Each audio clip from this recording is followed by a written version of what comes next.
Welcome to another episode of Stack Your Points. As always, I'm Matt Clausen, the internet's biggest credit card curmudgeon. I don't know. I've been described as grumpy. I just go with internet hermit. That's just me. Joined as always by RJ from 2 Minute Credit Card Talk. Correct? 2 minute points and miles. You were Dang close. RJ, how are you today? I'm good. After work, I did a Venture X video and I did a City Strata Elite video. Strata Elite is coming out on Thursday.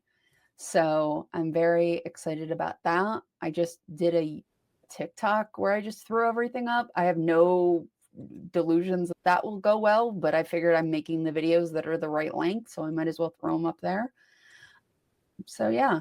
I was particularly proud of an analogy I made at the beginning of the Strata Elite video around sports. We'll see how that goes. There we go. All right. Hey, if anyone can break through on TikTok, why not you?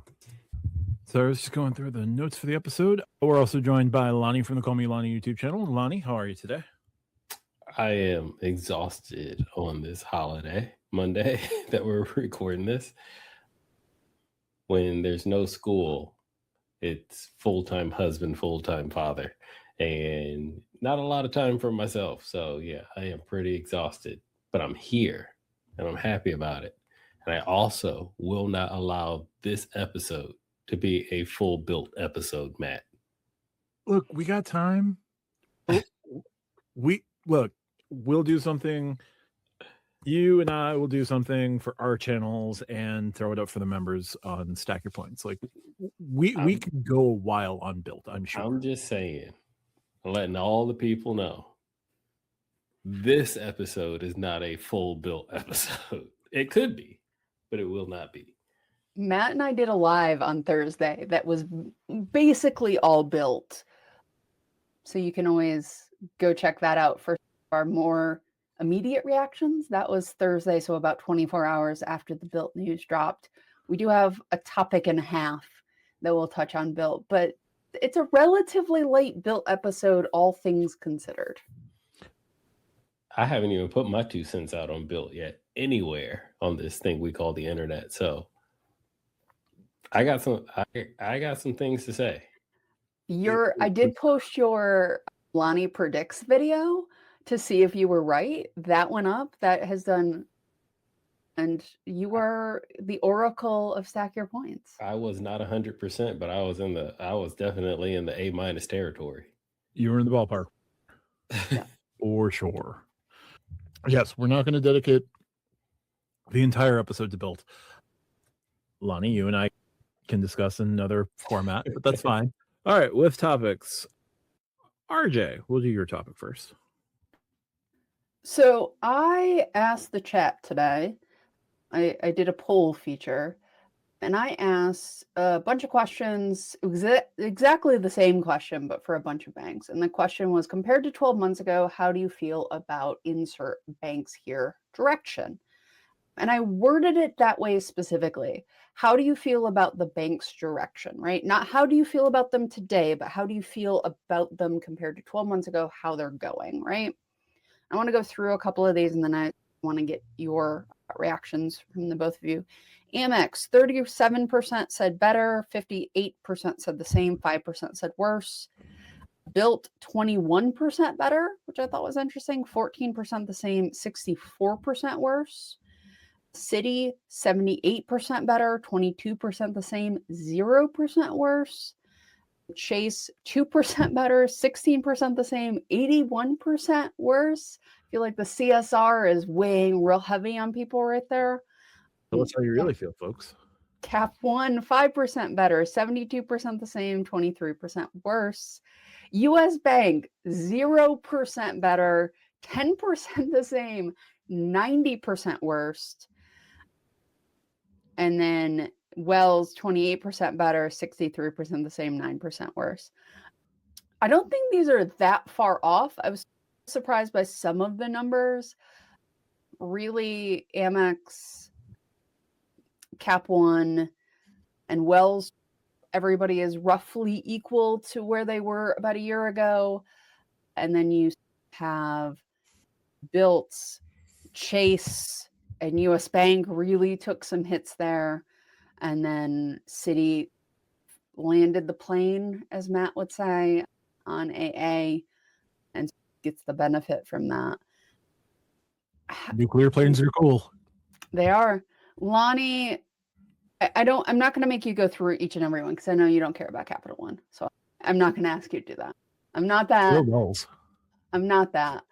There's only 3 that I will talk about on your list here. Of the ones you care about, better, the same, or worse? And what do you, the general tone everybody took on these, your thoughts there? Yeah, I'm going to start off of Amex first because I think that's pretty fair to say it's 37% better and 58% the same. Now, when you say Amex, I'm assuming most people are just using the platinum card. Let's just call it what it is. They're not the gold too, I would imagine. Yeah, the gold. I don't feel like the gold really changed that much, other than hey, Resi and Dunkin' Donuts. Other than that, it didn't really change, in my opinion. Resi, Dunkin', and white gold color. That was it. There wasn't really much to that one.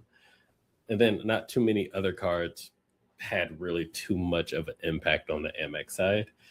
So when it comes to, I'm just, like I said, I'm going to lean on the platinum there. I personally said, at least for me, the platinum got better. And this, I'm not going to say this kind of resonates with that, but between better and the same, most people are like, I didn't lose anything. Everything's still flat, or it did get a little bit better. So that's where I am leaning at. I was always flat on the platinum. Hey, it's okay. It's there. Once again, you guys have heard me talk about it. It's not really a credit card. It's a subscription service. You've heard me say all these things before. But after the refresh, yeah, the price went up. But then it actually got better for me. Like the changes are actually organic things that actually ended up saving me. So I agree with that one. So feeling wise, not business wise, feeling wise, I agree with that one. Bilt, I'm actually shocked at, especially the 64% worse part. Now, feeling wise, once again, me and me only, same. I stopped using Bilt a while ago, and I signed up and got my $0 blue card just to roll that sucker over and get it out of the way. And I'm probably gonna not really use that card hardly at all. I just wanted to keep it open just in case, for the sake of keeping it open. Right. But I would stop I don't really use my Bilt card in its current form hardly anymore. But the fact that you can pay 3% and use any other card and get points that way, there's a hack I'm happy to share, and I'll probably continue using Bilt in that way to pay my mortgage on my Hilton Aspire card and get my free night certificates. So it's the same. To me, it's the same. The reason why I'm shocked that so many people said that over 50%, over 60% said that the Bilt got worse is how? Yeah, the Bilt cash, how do you get your points? You're not paying, but you are paying for your points part. I get that part. But other than that, if they have 3 cards, just get the right one for you. So it can't necessarily get worse unless you are leaning into the card that's not right for you. Because there is a right card for you. And I'm not going to say Bilt is bad in any way, or they are ruined everything. From a business standpoint, it makes total sense to me. Like how many times have we sat on this podcast and said X brand or X bank needs to provide a reason for people to use their card, right? After almost every single refresh. Amex, y'all didn't do it. Chase, y'all didn't do it. Guess what? Bilt actually did it. I can't be mad that Bilt finally gave people a reason to use their card. Hey, you want these points on your rent and your mortgage? You got to use our card. They also built no pun intended, they also built their ecosystem around being that one card. So now you have to use their, no matter how many cards you got in your wallet. You want to get value out, you got to use their card. From a business standpoint, it makes total sense. So it can't have gotten worse when they've given you exactly what you wanted and 3 different options: good, better, best, whatever fits your boat, fits in your wallet. And they also are taking care of themselves. Like, we can joke that they, how much money Wells Fargo lost. They're also a business, right? They had to stay afloat. They did what they had to do. And I think they did that part very well. So I don't think it actually got worse. I just think people are upset that they're not getting what they had before. They're not getting it for free. But at the same time, we are all joking about, hey, guess what? I can use Bilt and get all this stuff for free. Nope, now you can't anymore. So you can't say that got worse. You should have kept your mouth shut, or you should have used the card as intended. And now you're forced to use the card as intended. So that did not get worse. That just didn't go your way. To keep your mouth shut. And last, I'll go with Chase. Chase, I'm going to say flat on. Once again, surprised that 81% of the people that, did the poll said worse. What actually got worse? Oh, because you got to book 2 nights and chase the edit. Or, now granted, refresh wise, they didn't come out the box easy. But in short, I say it's flat. If you're using the CSR as the CSR was intended outside of transit, you still have all of that. All of those major things. You still get the $300 travel credit. Now you have all these other coupon books. They did it with full Amex, just they didn't do it as well as Amex. Amex is now like an ecosystem of organic spend, in my opinion. And Chase is like grasping at straws. I got to go to the east side of the city and then the west side of the city. And then tomorrow we're going to go downtown and use the rest of this. They just didn't do it as well. I won't necessarily say that's worse, because everything that was there before is still there now, except for that 3X1 all transit. And personally, I won't say that's worse. Also, I feel like Chase is flat, which is also why I say, like my CSR, I'm going to keep it for a year and see what happens. But for those that count effective annual fee, those types of things, can I come out ahead of $795 in the current form of Chase, the CSR? Yes, I can. But does that mean I should keep it? No. So I'd actually think more people, if they had my mindset, would fall under the same. I won't say it got better.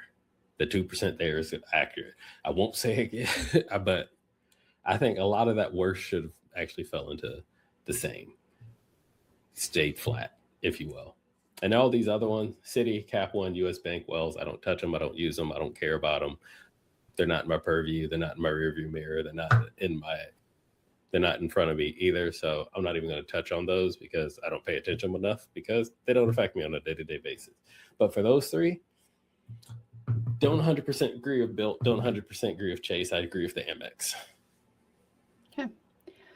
Matt, thoughts as the news guy who has to think of everything, right? Thoughts on how people reacted, and then your thoughts on any of the banks you would like to talk about, because I know you have to pay attention to all of them. Sure. So looking at the vibes, and this is really just a vibes check. Vibe check checks out on Amex, 58% the same. Yeah, 37% better. Resi credit quarterly makes a certain amount of sense. But yes, they increased the annual fee, but they added just enough in stuff that makes sense for them and for you, the customer, to come out ahead. So the vibes check there makes sense. I'm going to come back to the 4-letter company here. Citi? No, Bilt. Citi, the vibes absolutely make sense. 78% better. That is 99% fueled by they got American Airlines as a transfer partner. I think the Citi Strata Elite with the 1.5 base is great. I still think Citi Nights is stupid. I've lost that battle. That is not a hill I'm going to die on. Landing American Airlines is just running the vibes for them right now. The Globe card is a very select specialist card in the American Airlines lineup. Cool. If you're in on American Airlines, life got better for you with Citi and the Globe card. We'll see what happens with the Barclay transition over to the Barclay card transitions over to the Citi. We still haven't seen anything on that just yet, but That's fine. Chase, I think, is being driven entirely by the CSR refresh. Also, the fact that the Freedom cards are getting a little long in the tooth, and there's the constant overlap issue with Chase and whether or not Chase decides to do anything about it. But the vibes, right? Like the vibes check here checks out. I don't necessarily agree with it, but like it checks out because it's largely being driven by the CSR refresh and the need for the subsequent changes or adjustments along the way. I think the vibes there make a certain amount of sense. Capital One, yeah, that's fine. US Bank pretty much just torched itself, just absolutely torched itself with Smartly. And then they announced the changes to the US Bank Altitude Reserve. And they announced that transfer partners would be a thing in August. And that language has been changing since August to maybe there's transfer partners. We don't have an idea of whether or not there are going to be transfer partners. And now it's bred the theory that US Bank quietly killed off the idea of transfer partners. They just haven't announced it because it's a discontinued card, and who needs to know? US Bank, if there's any bank that did more to destroy its reputation in 2025, it had to have been US Bank. Smartly was an unmitigated disaster. The Altitude Reserve changes that they announced that didn't really need to be announced or done in any way, shape, or form, that did them no favors. And then they introduced the Shield card, not the Shield card. The Shield card is fine. I have no qualm with the Shield card. Then they introduced the Split card. And Klarna as a credit card is stupid. Wells, ho-hum, all that Wells really did in 2025 was at the very end of the year added JetBlue as a transfer partner, and that's great for folks who fly JetBlue or on the East Coast, and JetBlue is a decent airline for them. Yeah, it got better, but I can see staying the same, winning out easily. Worse, I don't know. And then there's Bilt. So the 21% on Bilt, I think, is largely driven by the fact that Bilt over the course of the year added Japan Airlines as a transfer partner at 1-to-1, which is a better rate than Capital One negotiated, which when you go to Capital One, them staying the same. Capital One negotiated some really bad transfer rates across the year. Like they gave in to Emirates as a degrading to 5-to-4. I think they have Cathay. I don't remember off the top of my head. They haven't done anything with Cathay yet, but they acquiesced to Emirates. They accepted Japan Airlines as a 4-to-3 transfer partner, and they accepted JetBlue as a 5-to-3 transfer partner. I don't know who's negotiating these contracts at JetBlue. I'm sorry, at Capital One, but if there's any means to say like worse, you added to your transfer partner list, yes, but you did it in a way that like everyone will laugh at you when they look at the value prop. So to the 21% better, I think it's adding Japan Airlines. I think it's finally having a path with mortgage. 64% worse, that is all vibes based on last week. They at least got better about communication throughout the year. Last year, like highlighting that these partnerships were happening, highlighting what their plan, like that there was going to be a plan for 3 new cards, that they were going to launch these 3 new cards in January, that there was going to be a transition process. Now they promised a seamless transition, and this transition has been anything but since Wednesday. But I think the 64% worse is just recency bias in terms of vibes right now. Like Wednesday was an unmitigated disaster. They did no favors for themselves on Friday. And I think a lot of what's driving the Bilt is worse compared to 12 months ago is Wednesday and Friday. So I think that one thing, and I did this on purpose, right? I use the term direction and not, and I talked to another person in the chat about this, right? It is about directionality. It is not about where they are right now. It is about the direction in which they're trending. And I think that is going to elicit different responses from different people. Mhm. Of if you're, and I'm going to use Bilt specifically, because we're going to use that in your topic to spoil everybody. For Bilt, if you're looking at how this refresh went and the communication rollout of this refresh, do you feel like that's a positive direction, right? I think things like that are driving people to where maybe you can still get value. And there are people in our chat who are talking about this and are very excited about this. Kirby G is one of those people, right? He has a channel and he's very excited for what he's going to be able to do. And I fully expect that he will be able to get some value. I don't think this program is without value. I think there are giant pitfalls with leaves over it that people are going to step in, but I don't think it's possible to get value out.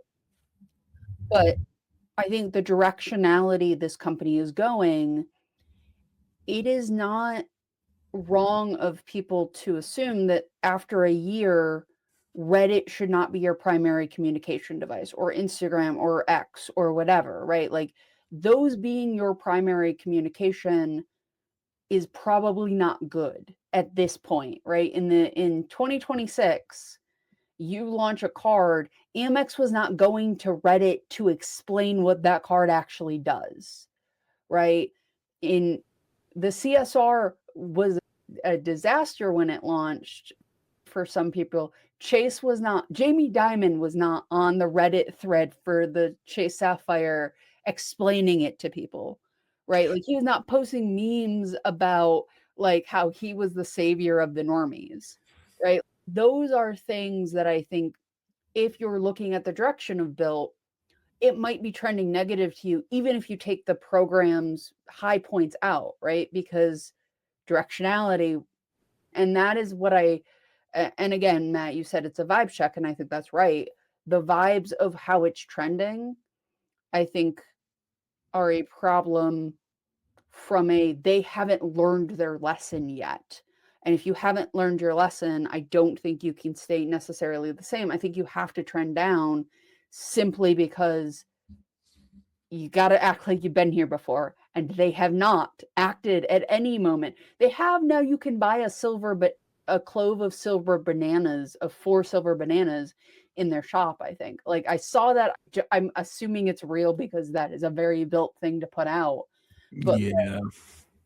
like they don't understand where the joke and the meme ends and where the actual seriousness begins, and that is concerning, right? Like I am very critical of Bilt, but I am not so critical that I don't think there's value there. I am critical from a communications and a company perspective, and I think there's some nuance and difference there. So I thank everybody who participated in the chat about this. I threw it up at like noon today and let people roll with it all day. We had some good conversations off of it. I love that the only zeros we got were Citi being worse and US Bank being better. Everybody else had at least 5% there, but those were the two that managed to get zeros for very different reasons. Yeah. So I will turn it back over to you, Matt, to move us along. Absolutely. I thought we'll take an interlude before we go back to another company. That company.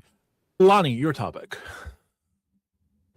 Yeah, so my topic this week is also with all of these recent refreshes. The high cards are getting higher, mid-tier cards are starting to push themselves up. We don't need to talk about Bilt, but they just released a $500 annual fee card as well. It went from 0 to 500 technically. I know you can stay at 0, but 0 to 500 as well, where I'm starting to see there's more value in the mid tiers, if you will. Like the current version of the CSP with one of the Freedom cards, or in the Amex world, like a gold and a blue business plus, etc. Now building these like no fee or low fee setups can 100% provide crazy amounts of value versus coupon bookification, shiny mirror finishes of the high tiers. And not necessarily my topic, but my discussion point would be, do you agree or do you not agree that we are actually seeing a shift in the workhorse of the cashback and the points and miles in the mid-tier section versus the high-tier section? Usually it was the high-tier cards where you swipe your card and you got instant 3x or instant 4x, except for on the platinum. And now you're actually able to do that with the mid-tier card. So what are your thoughts there, RJ? I'm going to come to you first on this one. So I think the mid-tier cards are almost exclusively better than the high-end cards. I'm going to take airline and hotel cards out of it because I think that's a completely different. Yep, I see where you're going already. A completely different thing, right? Hotel points and airline points that are proprietary are always just going to be different, right? They can play with those a little bit differently. I think the green card is an excellent card for 85% of the people that have the platinum. The problem is that the way the community talks about that card and the way that the CSPs talked about and the way some of the step down cards are, right? Like the middle strata card. Those are not considered prestigious, so people don't want them, right? And I think one of the problems with how we talk, so I'm into watches, right? There's a concept of a grail watch, which is this watch that you save up for or that you have to find. Maybe it's a watch that they're not making anymore, a specific type of Rolex or whatever. It's your grail. Once you get this, you have gotten your holy grail watch, right? And I see that language used for credit cards all the time, but not in a simple, if I have and I'm going to use the easiest math card, the Venture X, right? That's 2x everything. I transfer to one of their partners all the time because I do flights to England because my parents live there or whatever. If people talked like that, I could understand that if I get this card, I can do this and then I'm done, right? But that's not how they talk about cards. They talk about collecting them like they're prestige points. And I think the problem is when we start as a community, and this is not directed at any one person because I see this all the time, when we start using credit cards as like a prestige marker, that is when we get into trouble. And I have a lot of high-end credit cards. Lonnie, I know you and I overlap in a lot of high-end credit cards, even if they're for different companies, right? But I have reasons for the cards I have. I would suggest no one just copy my wallet based on my annual fee, right? Like that, I am not going to suggest anybody do that because that would be insane for most people, right? But I think the problem is that people see the platinum as a mark of status instead of a tool that just happens to have a higher annual fee. And I think that because we're talking about annual fees as a mark of success or status, or if you pay $5,000 in annual fees, you've really made it because clearly you have all of these high-end credit cards. It becomes a place where we're not able to actually look at the usefulness of these cards. I get more of the time out of my green card than I do out of my platinum, right? Like my platinum, I get perks and I get things like that. But my green card is actually the card that if I'm going on a trip, I make sure my green card is in my primary wallet because that's one I'm probably using more than I'm using my platinum, right? Like I might still travel with my platinum in my backup wallet, but it's really my primary wallet that's going to have the green card, right? Things like that are important, but we don't talk about it because it's only $40,000 or 40,000 points for the green, and they've got the clear credit, and I can't get the $150 back in credits or whatever. So the card's trash, and it's, or the CSP, I'm using the green, but you can apply this to most of those mid-level cards, right? And I think a couple of things. I think we have, as a community, using the credits to wipe the annual fee has become so ubiquitous in how we talk that regardless of if you get benefits of a card or not, like if you can't maximize it so your annual fee and credits is wiped away, it doesn't matter if you make 1 billion points a year off the card, right? You failed somehow. So I think the way we talk about these things, and not necessarily to each other, but to newer people or to people who are getting into the game, like you just start watching these videos and the way that creators are talking about things, the way that the communities are talking about things, you assume that the annual fee being wiped away with credits is just how you should play the game, right?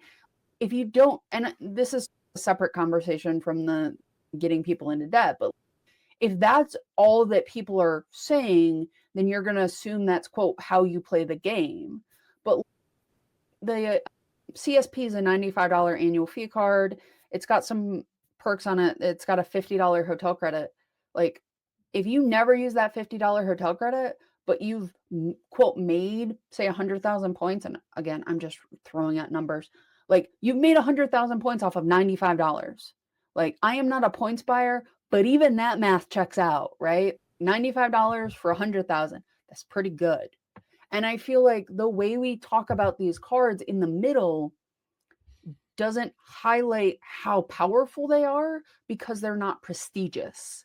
And ultimately, that lack of prestige hurts the cards in the middle. But I also think the banks are trying, because we're not talking about them in the same light, the banks have to make them better so people will actually get them, right? So in some ways, I think they're more attractive to us because they're better cards, because they're not the cards that people are going for. So if we talk about them maybe in their true light, people would start getting them and then maybe they'd be made worse. I don't know. But I do think those cards in the middle are ultimately the cards that are the ones that most of us use most of the time, right?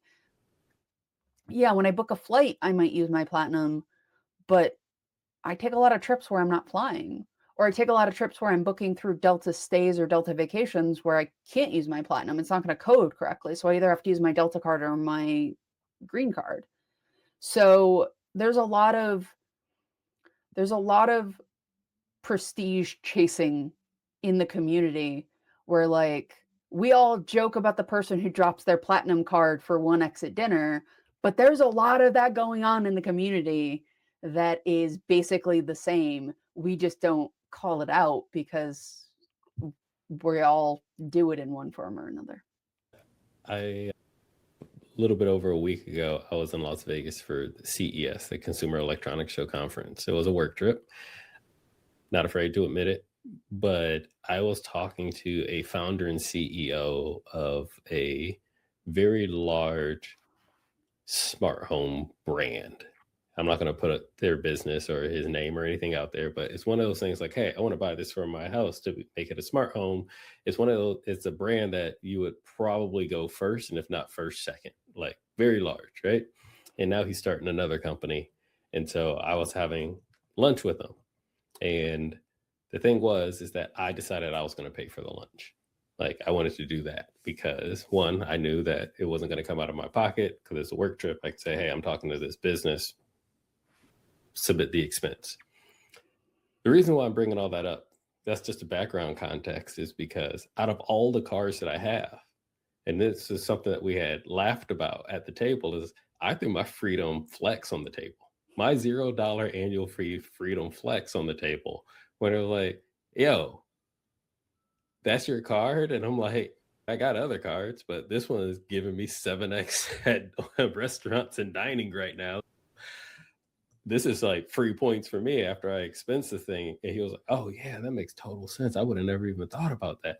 The reason why I'm bringing that up is because the prestige factor, as RJ was mentioning, could I put my Hilton Aspire card down? Sure. Could I have put my MX Gold card down and got 4X? Sure. Did I have my mirrored finish platinum card on me? Absolutely. I even had my CSR on me. I don't know why I had so many cards on me in Vegas. Actually, I do know why, because I was hopping around town getting all the points that I possibly maximizing and getting all the points that I can't. Living large.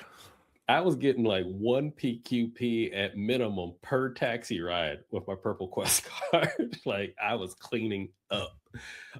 Anyway, But the fact of the prestige of it all, I was like, no, I'm going to throw this card down because I'm going to get the most value of it back. And it actually turned into a conversation aspect because, yeah, it was this cheap $0 embossed card with numbers on the front of it.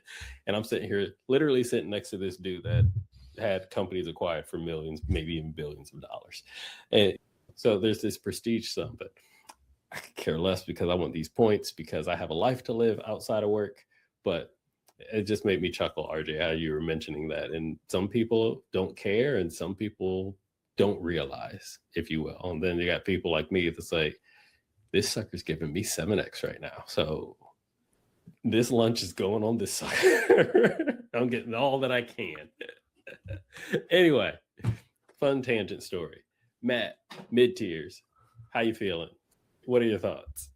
Yeah, I think we're going to see a bit of a mid-tier renaissance, or we're seeing a bit of a mid-tier renaissance right now, just because some of the mid-tiers have had huge value proposition changes, especially in the last year, looking at the City Strata Premier, right? Now you can transfer your points that you earn with City and the Strata Premier, one of the better mid-tier all-around earners, with 3 times on restaurants, 3 times on grocery, 3 times on most travel, 3 times on gas, and 1x on everything else, including that's before you get to the city specific travel portal multipliers as well.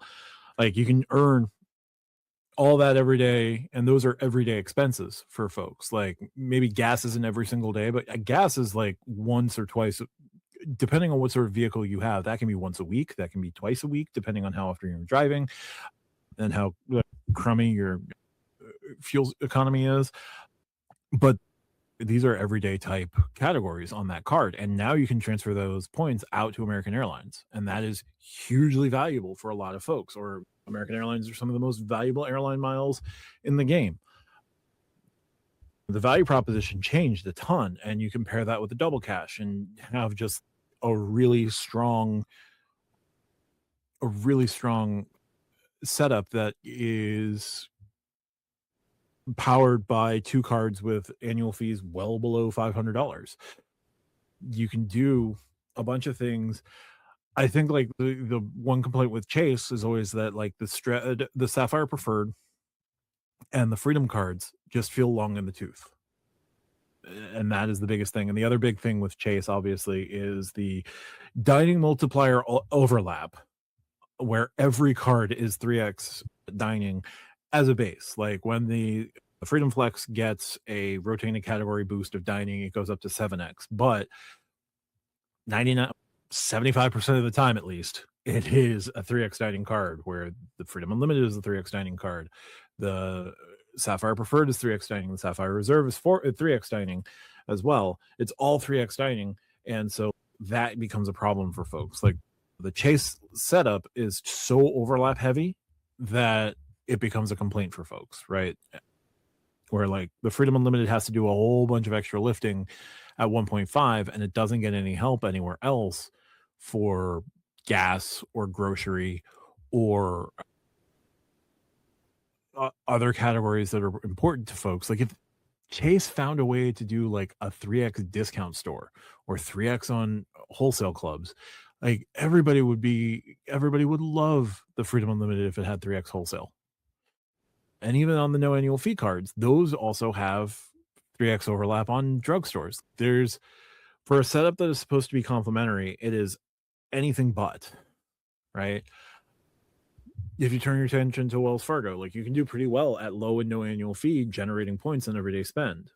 Yes, at the end of the day, you're going to make more, you're going to get more value, you're going to generate more points with welcome offers, but there's only so many welcome offers you can do at any one time. There's only so many no lifetime language offers from American Express you can do. There's only so many American Express Business Platinum welcome offers that you can be working on at any one given time, because that's $20,000 a pop every single time. Look, if you've got money like that, great. But there are folks where it seems like you're working a Business Platinum every single month of the year, and I don't know how you have that if you've got that $240,000 a year on top of the additional annual fees to cover all of that, great. But most people don't. So going back to the mid-tier discussion, though, you can do pretty well in the mid-tier. I think a lot of it is, and you're going to see more of a bit of a revival on these cards, as there's a bit of a, I'm not going to say credit crunch, but there is always a concern about the amount of credit being generated right now, being presented right now. There is always concern about folks being able to afford their daily lifestyle, and the mid tier at least gives you some comfort, some breathability, as well as, especially when they can offer additional categories that your higher tier cards can't. Like the MX Gold, sort of outside of the mid tier at 325, but like it's still considered the mid tier card for American Express. It's earning 4x on dining and grocery, and those are very important categories for a lot of folks. And then you can supplement with the green card for travel and transit at 3x. That helps out tremendously. So you can clean up pretty well. And the Blue Business Plus, obviously, as a 2x catch-all, also helps out with supplementing that spend on everything else. At this point, like, I'm conflicted with the Blue Business Plus. I want to just say that it's a personal card because of how easily American Express gives it out. It's not a personal card, and it shouldn't be considered a personal card. But man, Amex leans on that thing as if it is a personal card, which just is another problem in and of itself. But looking across the board, like, you can do really well. Mid tier setups are fine. You're going to probably see folks pushing more about mid tier setups over the course of the year, just because there's a lot of uncertainty, and does it really make sense if you're not sure if you can afford that trip? Does it make sense to be holding the 895 card, the 795 card, if you're not 100% sure that you're going to be able to make the travel that you're going to be able to, that you thought you could book?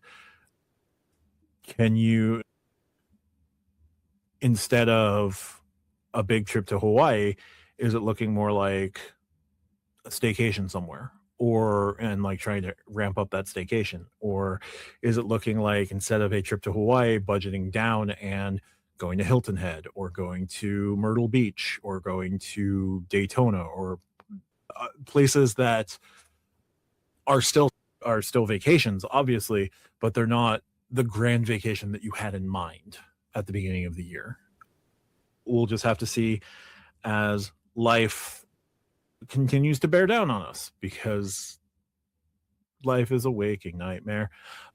Yeah, I do think we will see more of that middle tier renaissance. I think there will be some cards, and we haven't talked about hotel cards, we haven't talked about airline cards, just because those are different value propositions. But like in the mid tier, I think a Sapphire Preferred refresh will spark a whole new conversation on this, especially if it's a refresh that is successful.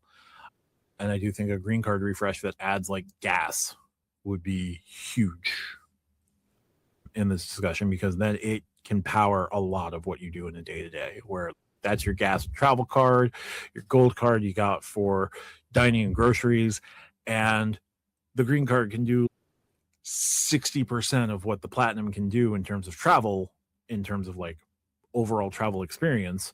You're making significant sacrifices, I know, but travel protections, having that great customer service, paying for that, turning your secondary CDW into primary CDW with American Express, that's across all their cards, so you can do that on the green. You're not living the FHR life, but the green card can still do maybe 60% of what the platinum does. And if you don't want to hold the platinum for a year, the green card is a perfectly acceptable way to still get a good amount of value on life if you're cutting back on travel. So yeah, I think we're going to see a bit of a renaissance. I think we'll see like some highlighting of the middle tier cards. As I said at the beginning, I think the only ones that really need help right now, because the Strata Premier is currently the king in the space. The Venture is long in the tooth, but like nobody should have a Venture if the Venture X is available to you, and the Venture X is still it's just outside that mid tier, but it's more mid tier than upper tier at this point. It's getting long in the tooth, but you can do pretty well in a mid tier setup and have annual fees less than $500 and get pretty dang good value, as long as you're willing to make some sacrifices here and there. But given life, you probably should. We don't even need to talk about the refresh, but the green card could make me get rid of the first party chase ecosystem. Just that one card. My co-brands would stick around. My United cards, etc., would stick around. But I'm talking about like CSR, Unlimited. There'll be no reason for me to continue earning chase points just off of one green card. If I wanted to go that route, that is. That's a fact. That's a reality that I live in at the moment. Because if you don't have the CSR, if you're not using Chase Travel Portal, there's no point having the CSR, period. And so with the green card, if I'm earning all that and I can go use Amex Travel Portal, I no longer need Chase's Travel Portal, literally, that green card. But I don't spend that much on transit unless I'm out of town. So neither here nor there. Yeah. Anyway, thank you for that, Matt. Yeah, Craig's not here tonight, so I can't jump to him. So Matt, I'm going to pass the mic back to you. Absolutely. Thanks, Lonnie. Yeah, so we'll conclude with my topic this week. Looking at Bilt's week last week, looking at Bilt's senior leadership as a whole in the last, I'll say 18-ish months, dating back to roughly August of 2024. Can Bilt's senior leadership, customer-facing senior leadership, credibly survive the latest nonsense that's happened with them? Dating back to the beginning of the collapse of faith, that I'll call it, and this is the change in rent day that was 3-point font in an email, not particularly well communicated, not particularly well further communicated upon in Reddit questioning about it. Now we've had the refresh that launched. We had an AMA with the GM of travel, and that did not go particularly well. And you had such a clear and easy to understand strategic vision of what Bilt Cash is, that 2 days after launching the new cards, Bilt had to create a whole new way of earning your points back on rent and mortgage via a letter from the CEO backtracking the initial two options, and in the interim of that, also having the GM of travel say that they were stepping away from Reddit, stepping away from the company's Reddit, in being involved in that after the first day's quibbles. If you're looking at this objectively, like, how can those two stay at this point? If you're Ken Chenault as the chairman of the board and you're brought in to like be the adult in the room, which where has Kenneth been in the last 18 months with everything that's been happening in terms of their communication strategy, in terms of like their whatever they've been doing? Like, how do you continue to believe what's coming from senior leadership when it seems to change on a dime in a half hour's notice and they're not really sure what's happening? Can they credibly survive this given the last 18 months? Lonnie, I'll turn to you first. So a couple of things there. Pretty loaded question, if you will. And I have two main takes upon it. The way that they communicate will be the first one. And what you collapse of faith, how you worded it, if you will. I think this is where it starts. And I think this is where the foundation of answering your questions begin, is because, yes, we had the 3-point font email and we had a second email later on. Most recently, over the last couple of months, actually, as they prepared for this launch, there was even more of that. And I'm not even going to get into the Reddit and the AMAs yet, but if you're already a Bilt card holder, you are guaranteed to be approved for the 2.0. And that didn't happen. if you had a certain credit limit, you are guaranteed that will roll over. That didn't happen. That didn't even happen for me. Even my credit limit got hit. And I'm okay.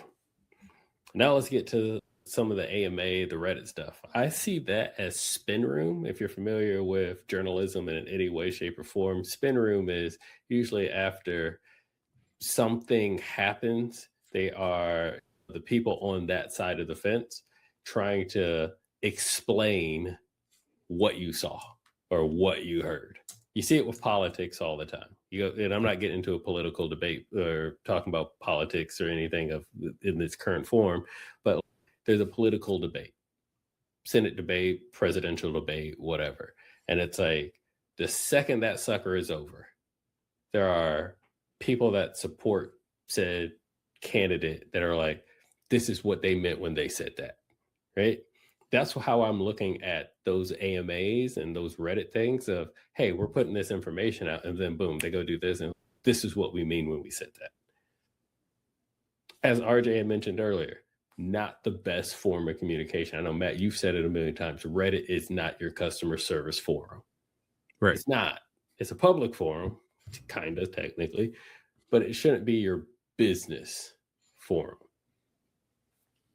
Same thing with the emails. Great. The CEO can send out emails. Are those emails falling on deaf ears? Is Anker the actual one sending those out? He might have a final say, but did he write that? We don't know that. Once again, take everything you read and hear with a grain of salt. We don't honestly know that. He could have approved it, but at the same time, he's also the one that said you're instantly approved in 2.0 and your credit card and your credit won't get hit. Both of those things happen. How can I trust you? How can I trust the next words? How many times are you going to cry wolf to say, this is what we're doing, and that's not what happens? Or this is what happens, and you didn't tell us what you were doing. So there's that. Now, to your main point of your question, can these people still lead? And going back to the business side of it all, they might not have full control on what's happening anymore. We know they brought in new investors. We know they brought in new board members. One of the things that really, really gets me about Mark Zuckerberg, CEO of Meta, is that he still owns over 50% of the company that he started. So he is the majority. He owns his company still, right? He has multiple board seats so he has multiple board votes, those types of things. It's going to be incredibly hard for his board to get him out when he's the majority shareholder. When you own 51% of the vote, whatever you vote is what happens.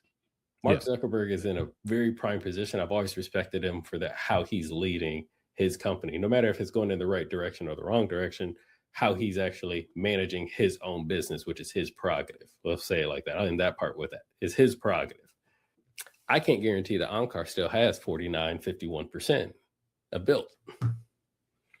Because of that, he might not be the one in charge to say what these changes are happening or be the one in charge. He might just be, it's easy to be the CEO, and be the face, but he might not be the one pulling the strings anymore. And I think that's where I need to focus the answer to your question, Matt, is we might not agree with this, and we can sit here and talk about how much we dislike or how much we disapprove or whatever, how the company is being handled. But at the same time, he might not even have the ability to handle it the way that he wants, because he's sitting in a room of board members and he got voted out, but he still has to go follow suit, even if he doesn't agree with it. Right. And I'm just speculating here. I have no idea what happens in that room that I'm not invited to. But that's just the way that I'm looking at it. That some of these changes might not have been his decision to save his company. At this point, as we know, because we know he brought in new board members and not cheap ones. We know he brought in new investors, not cheap ones. We know he was losing money, and he had a statement balance you had to pay up front. You couldn't do the minimum payment to Wells Fargo.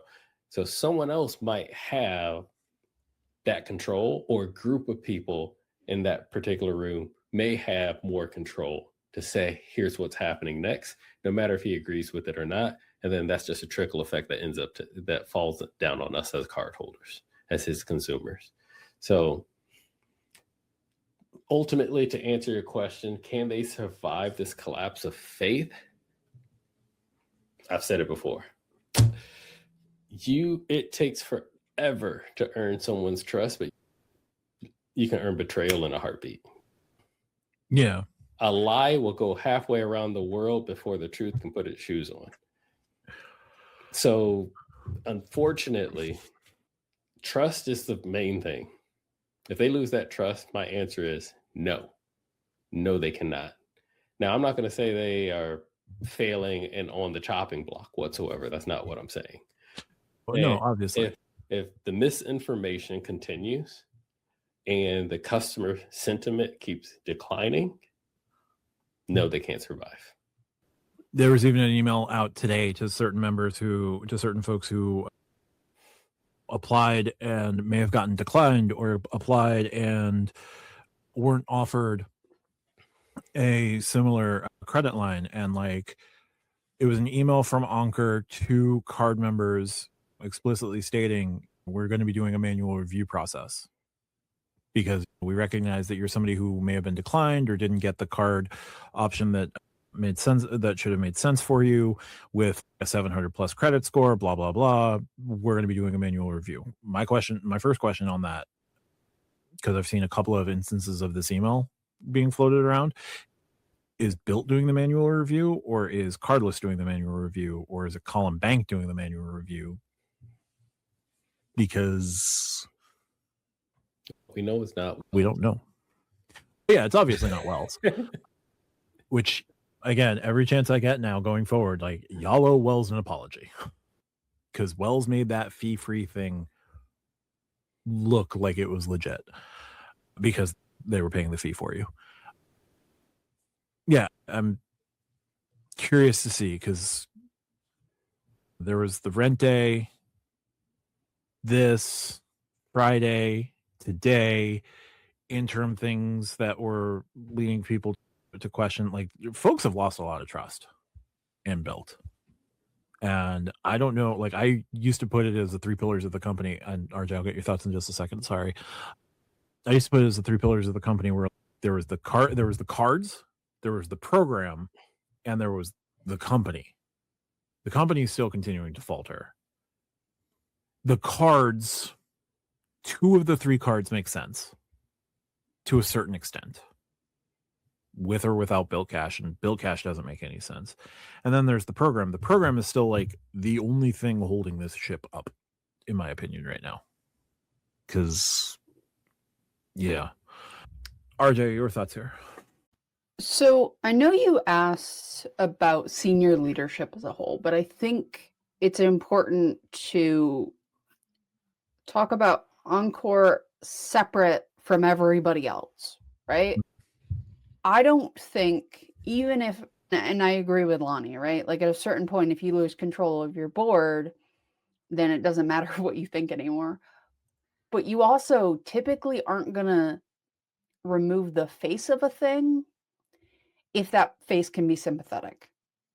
So the board might be telling Encore exactly what to do, but they're not going to get rid of him, because getting rid of him is going to lead to more problems. But you can get rid of the guy posting memes. Like, you can get rid of the guy that everybody hates. You can get rid of that guy pretty easily, regardless of what their track record is, right? So, like, senior leadership is very different than somebody who founded the company or was the main driver of the company or whatever, right? Like, you have to separate those two. And I think, pardon me one second. Excuse me. You have to separate that. They could fire every other senior leader at that company. The board could, and replace them with competent people, and not change the people that people know by the first name, Mhm. and things might change or they might not, right? Like maybe the poison fruit is the board. Maybe something's rotten in the state of Denmark there, right? We don't know. We're not in those meetings. 3 of us are unfortunately not invited. We've asked very nicely, still no. Or fortunately, if you're looking at YouTube comments lately, geez. That too, right? But I think there are people they absolutely could get rid of and perhaps should get rid of after the behavior. And that is not going to change who else stays, right? And I think that, to Lonnie's point about the board, is like, it also depends on how invested the board is on the company to a certain level, right? There are people, and I don't have the Bilt board in front of me, right? But there are people who are basically professional board sitters who are on like 18 boards, right? Like you have people like that. Then maybe they're a great name. Condoleezza Rice is on a lot of boards, right? I think she's on the NFL board or some major board. She is a name that people know. They're like, oh, she's a serious person. So yeah, I'm sure this board is doing great because a serious person is on this board.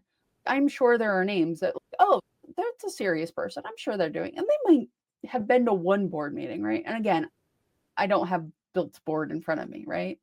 But like the company needs to figure out its direction and it needs to figure out what it wants to be.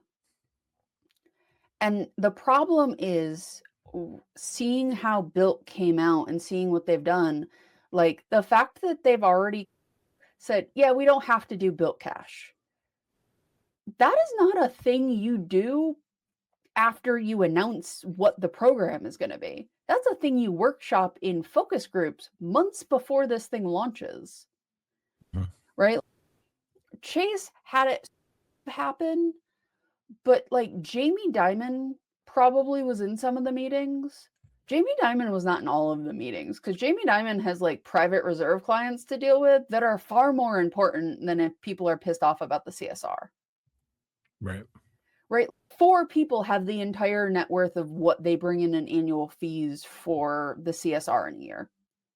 And he much rather talk to them over a round of golf than deal with YouTubers who are butthurt about a StubHub credit. Which right? works fine, by the way. If you want to, yeah, right. But you get my point of Bilt. The problem with Bilt is they've made themselves a rent company. They've made themselves a brand. They've made themselves a tech startup. They've made themselves so many things that their focus is all over the place. And I think that senior leadership reflects that chaos. Say what, do I think Steve Jobs was a good person? No, but he was a brilliant executive. And they don't have a Steve Jobs. They don't even have a Tim Apple. Like they need Tim Cook. They need that guy who actually knows how to run the ship, who is boring as hell, but he knows how to get from point A to point B. They don't have either the visionary or the logistics guy, seemingly from what we can tell from the outside. And I think that's a bigger deal than anything else, right? Like the Reddit stuff is stupid, but fixable.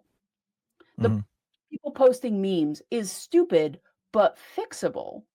But if you don't have the vision and you don't have the logistics guy, what do you have other than Hyatt, which is going to run out eventually? What do you have other than people's goodwill or people who are locked into using Bilt in some form because of their rent connections, right?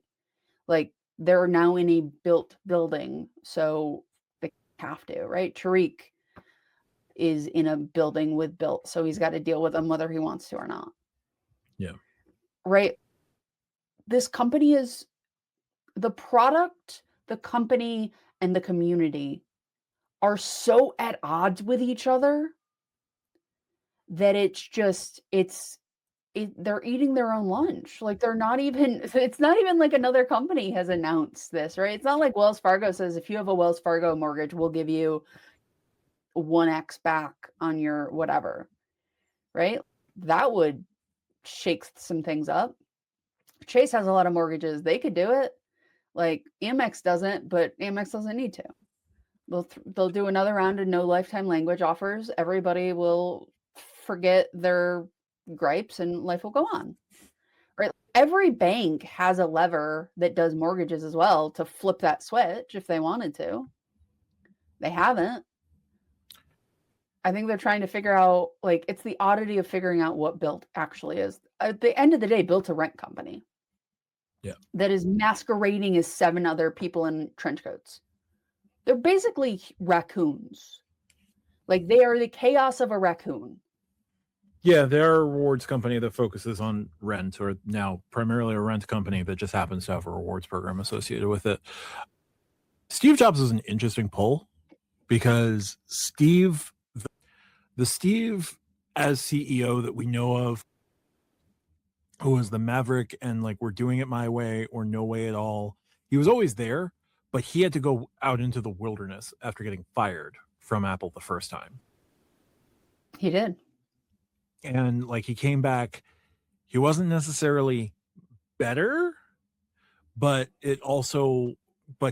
he was humbled by having to go start next and realizing that he had to have full control of the board the next time around, that he got to be the CEO.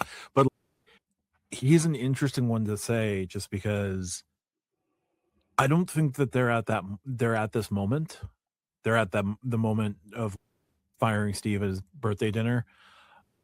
But I don't necessarily think that they're too far off from that either. Here's the thing, right? If you sat down with Jamie Dimon, right, and asked him, what does the CSR do? He might not be able to tell you every single credit, but he's going to have an idea of what this card does, the rewards. Right? He could probably give a fairly decent summary of all of this, right? You sat down with this CEO of Amex or Capital One or whatever, right? You could have a fairly detailed conversation, right? I've watched interviews of these people, and yeah, some of that's media training, some of that's coaching, but like, you could have those conversations with the CEOs or the leadership of these companies. Craig Federighi could probably tell you code better than half of the code managers for Apple, right? He knows this stuff cold. Yeah. If you sat down with any of the senior leadership that we know the names of Bilt, how many questions in before you think you could get of just normal, regular questions before they don't know the answer? The fact that like the answer is probably less than 5 for most of them is bad. That's just bad. Because I've watched like Encore's interviews and they are bad. I don't think he is unintelligent, but the way he communicates is not good for somebody in his position. The people who lead your company should be able to intelligently talk about the company in which they lead. That is a problem, right? And I don't know if it's to the Steve Jobs firing point yet, but they've got to make some changes if they want any sort of change to happen. The definition of insanity is doing the same thing over and expecting different results. I think we're almost there with Bill. Like, we're almost to that definition, and it's not good. But again, they have United, they have ways for you to get points. So people have disconnecting that from the company is difficult, right? Like, I have a Shopper's Cash and a Cash Plus, right? I like those cards a lot. I am getting rid of them at the first year because I don't want to deal with US Bank. And US Bank is run more competently than Bilt from an institutional level. So it's a mess. And again, the program is largely not the issue. Yeah. I would actually add on to that, though. You have to follow the money. It's a financial entity working with a financial entity. And as I was saying earlier, the amount of money that's at play here has to be considered. There are some investors, there are some board members, and everybody wants their check. Like nothing, no business is going to survive. Even a nonprofit can't survive without donations. You know what I mean? We built this city on money and rock and roll. We had to. But then to go to your point aspect is, yeah, Bilt has a great rewards program when it works. I can't talk about this change. The new change has not started yet. It won't start till February. So I can't say that the new one will work or won't work. I can say I'm not excited about Bilt Cash. However you want to say you get your points now, it's more effort and more money than it was yesterday in its current form, period. We can all agree on that. You actually have to put some effort in to get your points now. The thing is that those points are so valuable, and we as consumers we want to win so bad, or we don't want to lose more than we want to win, that we will bend over backwards, including paying $495 to get the best value so we can get the most points so that we can transfer them out to those Hyatts and Uniteds and Hiltons and Marriotts, where I can actually see a couple months later, man, that wasn't the best move. You're already $500 in, but you might realize that's not the best move, which is why I was like, screw this. I'm going with the $0 card. Just so, I'll stay with Bilt, but I also have that freedom to be like, I'm going to walk away and it's not going to cost me anything. Yeah. And the other reason why I don't want the $95 card is one, I don't want to pay $95 for what you gave me free yesterday. But then grocery card, just sign up for grocery at that point, but then you're losing the travel aspect. You either got to pick dining or grocery, and it already got grocery covered, and I got dining covered. And like I said, it's not the same card. The $95 card is not the same card, but if you want to use it the same, you got to pay $95 for what you got free yesterday. Yeah. So follow the money is all I'm going to end up saying there. And from a leadership perspective, once again, as I had mentioned, I'm pretty sure Ankar has a bunch of people looking down on him, telling him what to do because they want, hey, you got that $20 I let you borrow last week? You got that $20? It's time for you to pay up that $20. That's part of the business. I'm not going to say he's in over his head or anything like that. I don't know. I don't know the guy. I've never met him before. But at the same time, I can see them trying. We have to give it time. I won't put an opinion out there until after the card launches. I can't talk about something that doesn't exist quite yet. It is not February yet, y'all. We will see what happens. But going back to your question, Matt, I will 100% lean on there's a financial component and there's a pressure component. And unless you can figure those things out, then no, it's not going to end well. Yeah.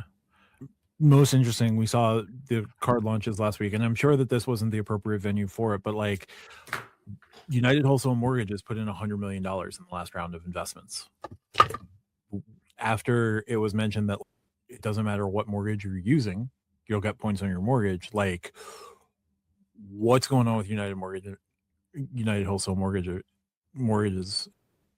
Yeah, they happily introduced all of their mortgage holders to being like Bilt members, but are they getting anything special for holding these cards? What are they getting for their $100 million investment? Shortly after United Wholesale Mortgages was announced as like a big mortgage partner, there was Venmo. There was no mention of Venmo last week, and some of the terms mentioned the peer-to-peer spend won't earn points on the Bilt cards. So if you're partnering with Venmo, but peer-to-peer doesn't count toward earning points, what is your relationship with Venmo? And I'm sure there's going to be a special carve out for that. But like, they announced 2 pretty big partnerships back in October. And again, fairly certain this wasn't the right venue for it, but like, they've been left in the cold seemingly. We haven't heard anything else about Venmo or United Wholesale Mortgages. And United Wholesale Mortgages put up $100 million in a $10 billion valuation. So now I get that's like 0.1% of the valuation, but the valuation is also like crazy the way that maths. so I'm not super worried about it. But like, Bilt got $100 million from United Wholesale Mortgages, and United Wholesale Mortgages could have been left in the cold. That's interesting, to say the least. All right, we've gone on plenty about Bilt. Keith, I'm sorry. I did have to start broaching the question because this launch has been a disaster. The launch, there's no good way to put anything on the launch. Like, the launch was poorly done. They had to immediately. They still don't have a good answer to the question, what is Bilt Cash and how can I use it? They don't have. I can't move it to my checking account. Nope, sure can't. They looked at the CSR launch and said, hold my kombucha. Yeah, pretty much. And so we're left with more questions than answers. And even today, like putting out another email saying, hey, we noticed that we denied you for the card, even though like we shouldn't have. We're going to manually review it. Is Bilt manually reviewing it? Does Bilt have the underwriters? Is it Column? Is it like this has not gone well? And this is the sort of thing where if this was another company that had as bad a launch as this, I'm not necessarily saying financial company because the CSR refresh was what it was. I still think head should roll over that one. But in tech, if you had a rollout as bad as this in the tech world, like if iOS 30 came out and was a dumpster fire on launch day, Craig Federighi's resignation would be fairly shortly after that. Okay, the Humane AI pin might have had a better launch than this, and the company no longer exists. Yes. That is a deep cut. That like 7 people are going to know what I'm talking about. Did you have to go that hard, RJ? You know what? I wanted to go hard on that one. If RJ, that was so hard, I don't know if I can put a stamp of approval. That, ooh, RJ. Look, if the foldable iPhone that is rumored to be launching later this year comes out and is a tire fire, John Turnus is probably not going to become CEO of Apple and is probably going to be looking for a job shortly thereafter. And he's not even in charge of the iPhone division necessarily, even though he oversees hardware. Oh, no, he would get fired for that. So I'm not saying that people should get fired necessarily, but I think that it's worth an open-ended question. So again, sorry, Keith. Sorry, everyone, for the extended Bilt topic, but felt appropriate. And it's our show and my topic. So there we go. Anyway, any final thoughts? Lonnie, any final thoughts? No, I got nothing left after RJ's last comment. Dang. Lonnie, did you know people on that team? No. Okay. No, I did not. Honestly, did not. That's fair. I figured I'd throw it out there. RJ, any final thoughts? No, I think I've gone as hard as I can today. That's fair. All right. With that, thank you everyone for watching today. Check out stackyourpoints.com to join our membership, to join our Discord, to subscribe to all of our channels, RJ's channel, Lonnie's channel, my channel. Lonnie and I also have channel memberships associated with our channels if you so choose to extend there. We greatly appreciate it. But if you want to be a member of Stack Your Points, stackyourpoints.com is the best way to start your path to doing that. We do have a number of new Diamond members. We do like to shout out our Diamond and new members. We have 3 new Silver members. Tyler's Credit Card Tips. Check out his channel. Joe FTPA, Charvizio.